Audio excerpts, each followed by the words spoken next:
What's up everyone, this is Scher talking, welcome back to my channel. In today's video we'll be talking about the RERUN banner that brings back UDX's Matriarch, Urpina, Claudia, Death and Jamil. This is a very special UDX banner because we don't usually get 5 RERUN UDX styles together. We got in the past, but we never know if they will keep doing this.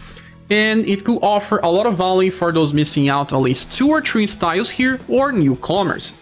It is also the second best banner right now. I still believe that this one is better for newcomers because it offers discounts and 10% drop rates for all the styles here. They are still relevant in the game, but after that, this is the best one.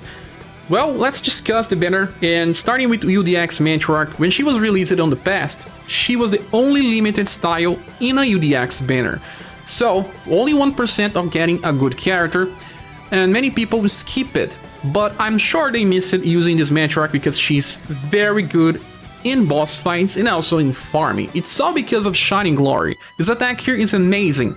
It's both offensive, support and defense.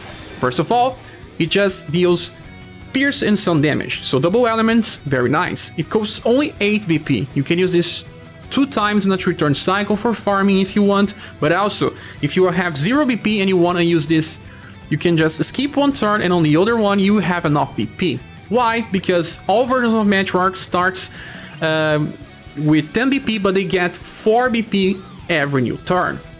Now, Shining Glory also has a buff to STR, Dexterity, Agility and Intelligence. All 4 offensive status, so you can use it in farming scenarios, in raids and some other stages.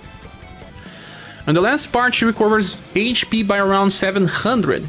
So, if you're in a boss fight, you will just be able to buff everyone while healing and doing damage. And she can also remove a healer from your party in many situations where you can just use Shining Glory to heal instead.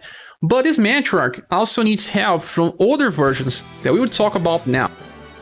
Well, there is Matriarch number 1. This is Vanquish the Sinistrals, that inherits Pin of Victory. This skill is likely the best skill in the game because it buffs 4 different status with a very low cost and you can stack multiple buffs. And this became one of the best tools to use against bosses. And it's just defensive as well if you need to defend against physical attacks.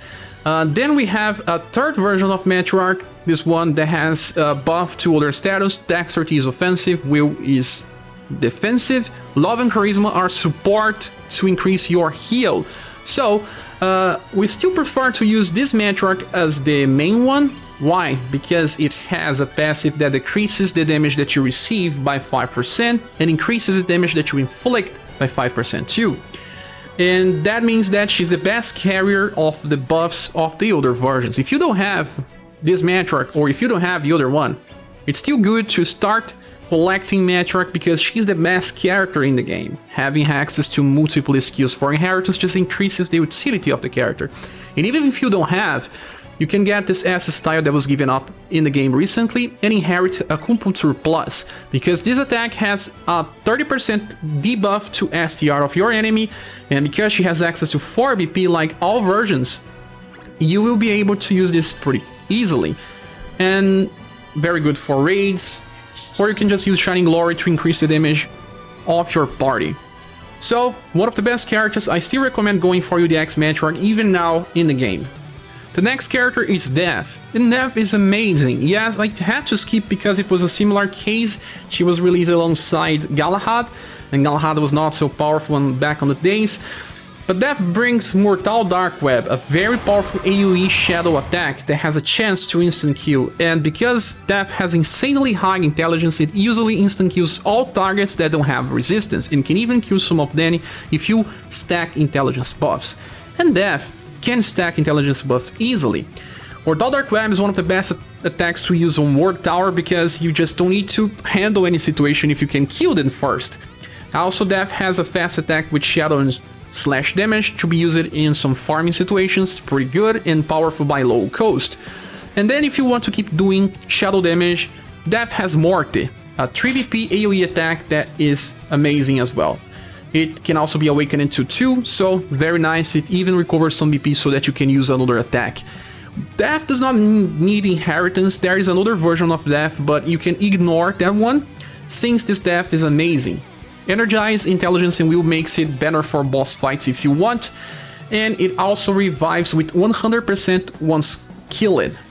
Death is one of the best Ward Tower styles in the game. Right now, Ward Tower is back, so it's a good time to summon and put into use if you're having difficulty. And Claudia lost a little of her potential since there's too many Pierce attackers now in the game, and she doesn't have so many good skills besides Reveritory Shot. Q's Shot is an AoE attack with cheap damage, but 5 BP is not good. And Reveritory Shot, it's an amazing attack because now we got double S arrows to use this. But there is Global X Claudia, that it's better than this one, so you kind of have to have two different styles to get the max potential. And she doesn't have good passives for long fights, and I don't think that she's as good as the other two styles I just talked about. Jamil is actually very similar to Claudia because I think that turn 1 damage they have very similar potential, but Jamil also goes for AoE on the first hit. With extras, he goes for a slash and pierce, and then he just attacks again 2 times because of his passive called Piercing Pursuit. But he's better than Claudia in long fights because he buffs when he hits for weak targets, so that's why he offers more volley. But if you have Global X Claudia, getting this UDX Claudia just makes her better, so pretty okay in my opinion. Urpina is still pretty unique in the game because of Torrent. Torrent's a skill with MVP Coast that counters any direct attack. Deals damage and turn an evasion stance that counters all direct attacks without receiving damage. And this is pretty unique. There are stages in the game where you need to use this to finish, especially in Ward Tower.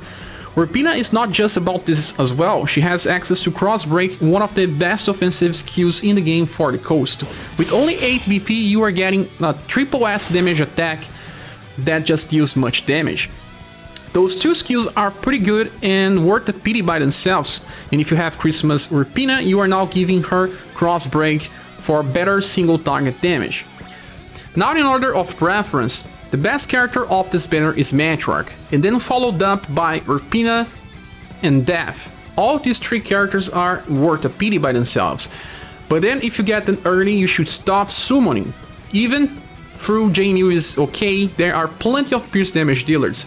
That is the same case as Claudia.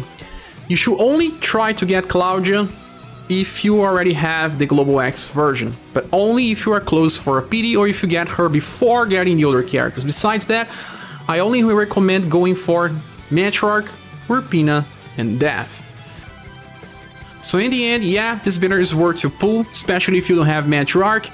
But if you don't have gens, don't worry, in the future we will probably have a rerun UDX banner that brings all different UDX's characters, and you will also be able to pity. But that is probably on the end of the year, just like it was in JP.